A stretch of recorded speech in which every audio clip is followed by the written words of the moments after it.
जीत ले हम सारी दुनिया। बीच हमें आज बोने दो, रोज उसे थोड़ा बढ़ने दो। छू लेंगे आकाश हम, मन के विचार हकीकत बने। सिद्धि फल से आनंद देंगे, कोशिश कर बढ़े, सोच बुलंद करे।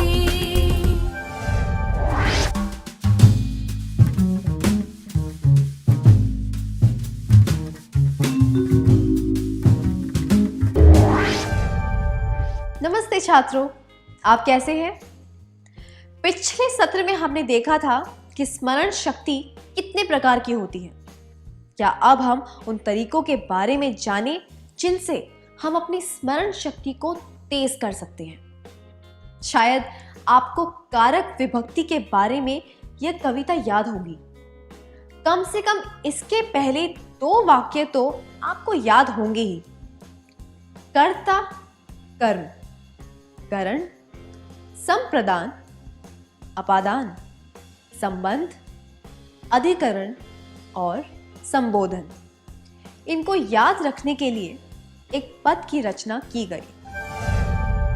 कर्ता ने अरु कर्म को करण रीति से जान, संप्रदान को के लिए अपादान से मान, का के की संबंध है, अधिकरण नादिक में मान, संबोधन अरे है हो, मित्र धरऊ यह ध्यान।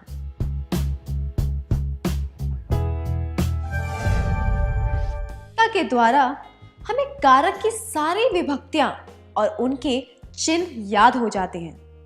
जटिल चीजों को याद करने का यह एक आसान तरीका है। स्मरण शक्ति को सुधारने या विकसित करने के इस तरीके को निमोनिक्स कहा जाता है। किसी भी जानकारी को याद रखने के लिए हम निमोनिक्स का इस्तेमाल कई तरीकों से करते हैं। जब हम किसी जानकारी को कविता के रूप में गाकर याद करते हैं तो हमें सारी बातें आसानी से याद हो जाती हैं। यह निमोनिक इस्तेमाल करने का एक तरीका है। हम किसी गीत का अंतरा आसानी से याद कर लेते हैं, पर कोई अनुच्छेद याद करने में हमें काफी समय लग सकता है। इससे पता चलता है कि निमोनिक कितने असरदार होते हैं।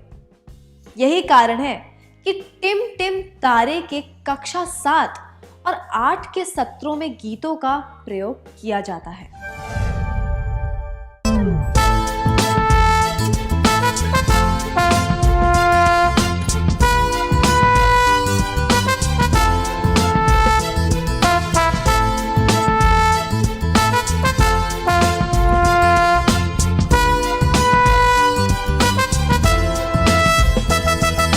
खुशी बांट कर जियो, खुशी बांट कर जियो, मन की सुख और शांति के लिए खुशी बांट कर जियो, खुशी बांट कर जियो, खुशी बांट कर जियो, मन की सुख और शांति के लिए खुशी बांट कर जियो।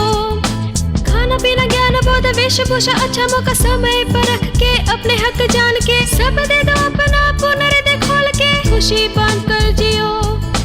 खाना पीना ज्ञान बोध वेशभूषा अच्छा मौका समय पर रख के, अपने हक जान के, सब दे दो अपना पुनर्दे खोल के, खुशी बांट कर जियो, खुशी बांट कर जियो, खुशी बांट कर जियो, मन की सुख और शांति के लिए खुशी बांट कर जियो, खुशी बांट कर जियो, खुशी बांट कर जियो, मन की सुख और शांति के लिए खुशी बांट कर जियो। रिश्ते बनते रहे, विचार चमकते रहे, रीति रिवाज अच्छी तरह, नाच गाना खुशी से, मान मर्यादा से, खुशी बांट कर जियो। रिश्ते बनते रहे, विचार चमकते रहे, रीति रिवाज अच्छी तरह, नाच गाना खुशी से, मान मर्यादा से, खुशी बांट कर जियो, खुशी बांट कर जियो, खुशी बांट कर जियो, मन की सुख और शांति के लिए खुशी बांट कर जियो, खुशी बांट कर जियो, खुशी बांट कर जियो, मन की सुख और शांति के लिए खुशी बांटकर जियो। इस सत्र में गीत के माध्यम से हमने सीखा कि हमें खाना, कपड़े, चीजें, समय, ज्ञान दूसरों के साथ बांटने चाहिए। मुझे यकीन है कि आपको यह याद होगा। जानकारी को गीत का रूप देना नेमोनिक अपनाने का एक तरीका है। नेमोनिक्स याद रखने के तरीके या तकनीक। पहला, जानकारी को कविता या गीत का रूप देना। आपने श्वसन क्रियाविधि के बारे में तो पढ़ा ही होगा। क्या आप श्वसन क्रियाविधि के बारे में एक छोटी सी कविता बना सकते हैं?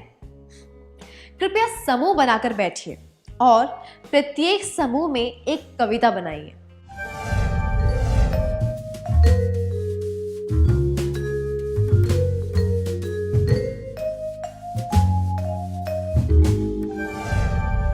बहुत बढ़िया था, धन्यवाद। आइए इस उदाहरण को देखते हैं। श्वसन क्रियाविधि।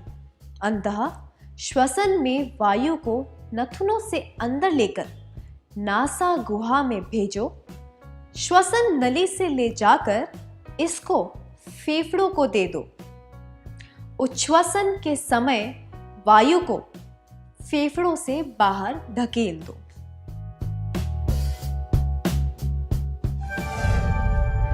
हमारी शुभकामनाएं हैं कि आप स्मरण शक्ति को बढ़ाने के लिए ऐसे ही रचनात्मक तरीकों का इस्तेमाल करते रहें। जटिल चीजों को याद रखने के लिए यह एक अच्छा तरीका है। आइए हम कुछ खेल खेलकर दूसरे तरीकों के बारे में जानते हैं। मैं 1 मिनट के लिए आपको 10 चीजें दिखाऊंगी। मैं चाहती हूं कि आप इन चीजों को ठीक से देखें, फिर याद करके इनके नाम अपनी नोटबुक में लिखें। आपको यह काम खुद करना है और किसी से इस बारे में बात नहीं करनी है।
आप में से कितने लोग 8 से ज्यादा चीजों के नाम याद रख पाए थे?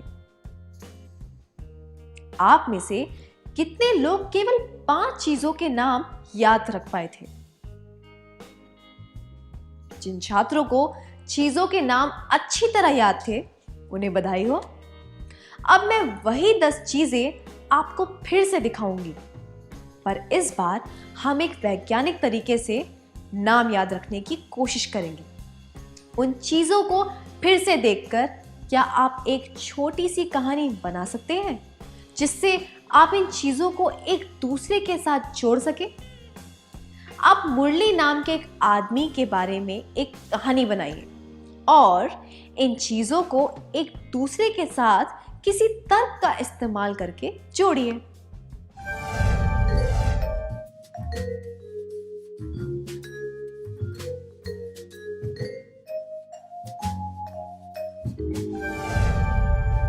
अपने जवाब देने के लिए धन्यवाद। क्या आप उन चीजों को इस तरह से जोड़ सकते हैं? मुरली ने रस्सी उठाई और वह रसोई की तरफ गया। उसने घड़ी की तरफ देखा तो उसे याद आया कि उसने दवा नहीं ली है, इसलिए उसने एक चम्मच लिया और दवा की बोतल निकाली। तभी दरवाजे की घंटी बजी। उसने देखा कि एक आदमी खड़ा था जिसने कुर्ता पहना था और चश्मा लगाया हुआ था।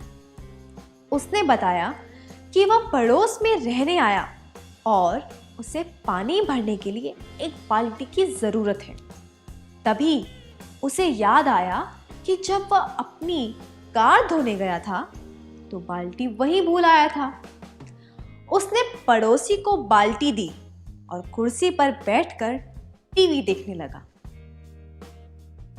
हमने देखा कि एक कहानी के माध्यम से सारी चीजें एक दूसरे से जुड़ गई हैं। इसलिए अब उन चीजों के नाम याद रखना आसान हो गया है। जब हमने चीजों के बीच में एक संबंध स्थापित कर दिया तो उन चीजों के नामों को याद करना आसान हो गया, है ना? तो अपनी स्मरण शक्ति को मजबूत बनाने का यह भी एक तरीका है।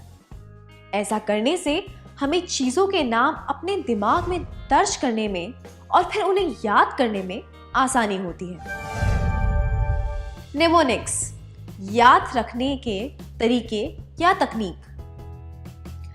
कहानी बनाना, अलग अलग चीजों को एक दूसरे से जोड़ना। अब एक और क्रियाकलाप करते हैं। बांधवगढ़, कान्हा, पेंच, जिम कॉर्बेट, रणथंभौर, बांदीपुर, ये उन राष्ट्रीय उद्यानों के नाम हैं जहां आप बाघों को देखने जा सकते हैं। इनके नाम याद करने के लिए क्या आप एक छोटी सी कहानी बना सकते हैं?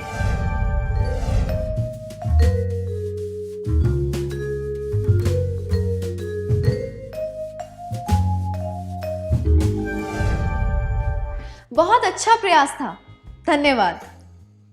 इसी तरह जगहों के नाम याद करने का एक और तरीका भी है। अगर आपको राजस्थान के कुछ पर्यटक स्थानों के नाम याद करने हो जिनमें पुर आता है तो आप यह तरीका अपना सकते हैं। उदय और जय जोधा से मिलने गए पर वह घर पर नहीं थी, इसलिए वे रणक और भरत के घर चले गए। ऐसा वाक्य बनाने से हम इन शहरों के नाम याद कर सकते हैं। उदयपुर, जयपुर, जोधपुर, रणकपुर और भरतपुर।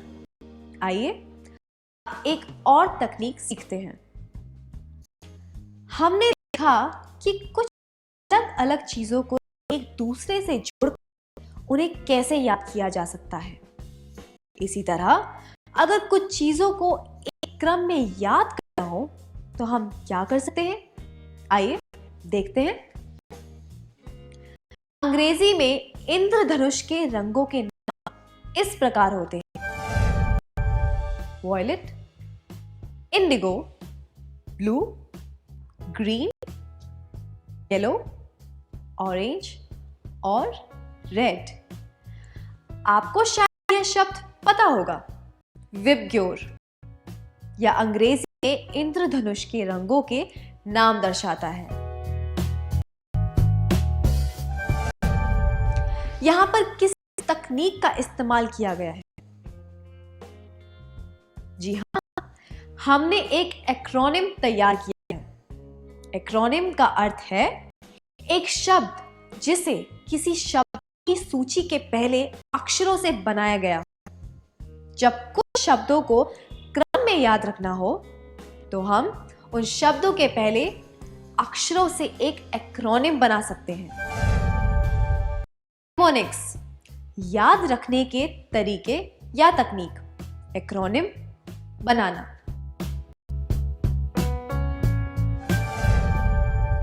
इस उदाहरण की मदद से क्या आप प्रागैतिहासिक काल के युगों को याद करने के लिए एक एक्रोनिम बना सकते हैं? पाषाण युग, कांस्य युग और लौह युग।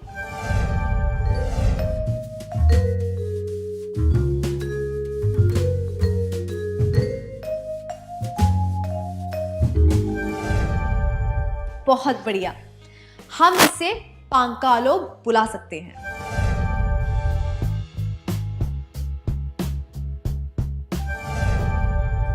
अब आपको एक और तकनीक के बारे में बताते हैं। My very efficient mother just served us noodles. शायद आप में से कुछ लोग इस रचना से परिचित होंगे। इस वाक्य में प्रत्येक शब्द का पहला अक्षर एक ग्रह के पहले अक्षर का संकेत देता है।